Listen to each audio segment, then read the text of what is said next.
Hello friends! In this video we shall talk about an ancient ritual that began during the time of the temple in Jerusalem and continues to be practiced to this day. The ceremony of compounding the incense was one of the most sacred and mysterious rituals in the Jerusalem temple service, and it had profound spiritual and practical significance.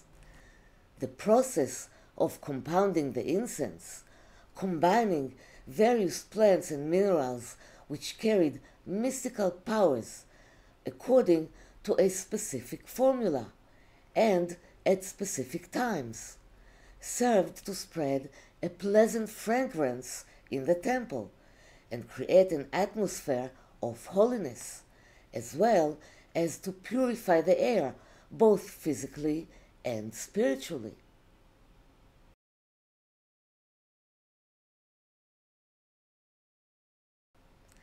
The preparation of the incense mixture was carried out once a year, in which an amount was prepared that was sufficient for the entire next year. The incense would be burnt twice a day, in the morning and in the evening, and on Saturdays they would burn an additional amount.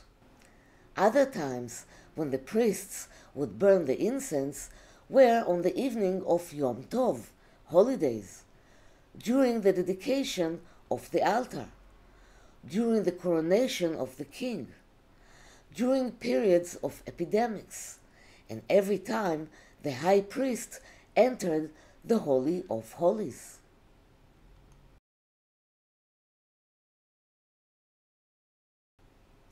The rising of the incense smoke symbolized the ascent of the Israelites' prayers to heaven, the connection between the physical and spiritual worlds, and was considered as a means of atonement for sins, especially on Yom Kippur.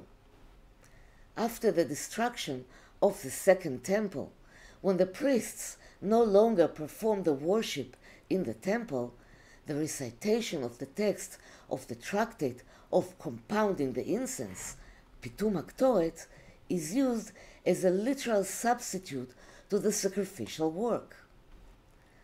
The tractate of compounding the incense, Pitum Haketoret, is read to this day in cases where there is a plague or illness, and to purify the person or the environment from the forces of impurity.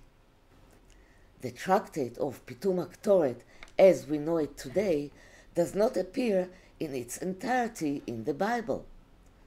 The full text of the tractate is compiled from various sources, mainly from the Talmud and the books of sages.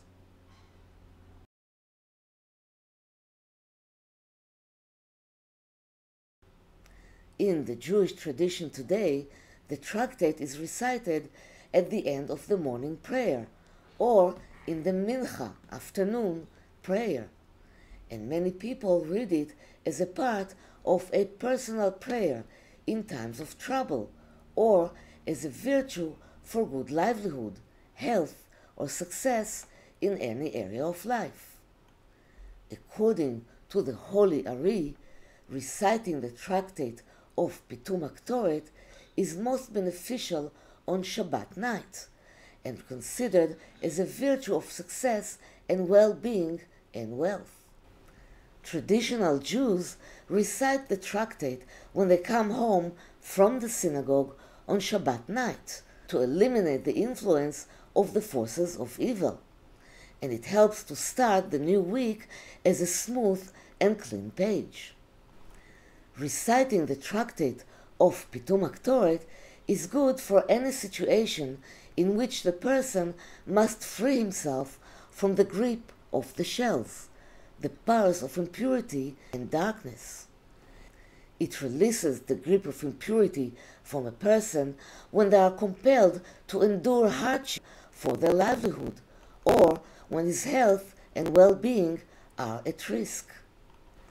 According to the Kabbalists, you can write the tractate of Pitum Haketoret on parchment and hang it in your home or business place as a virtue for good livelihood and purifying the atmosphere. We can find the text of the tractate displayed on the walls in synagogues, yeshivas, and midrash houses, in mikvehs, and in celebration halls, and in many homes. The written text serves as an amulet that removes all types of harmful forces and purifies the place, and thus neutralizing the forces of darkness that seek to cling to a person and his family members.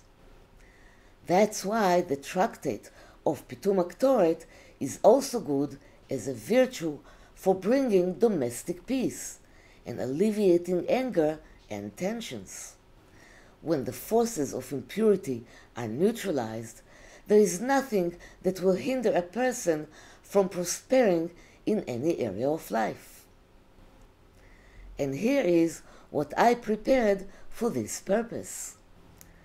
I prepared the script of the tractate of Pitum Haketoret as a fancy print that you can purchase and hang at home.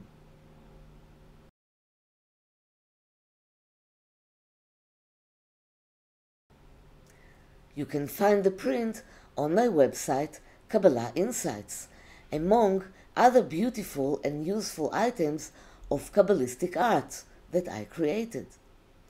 The link appears below this video. So, thank you for being with me, and see you in the next videos.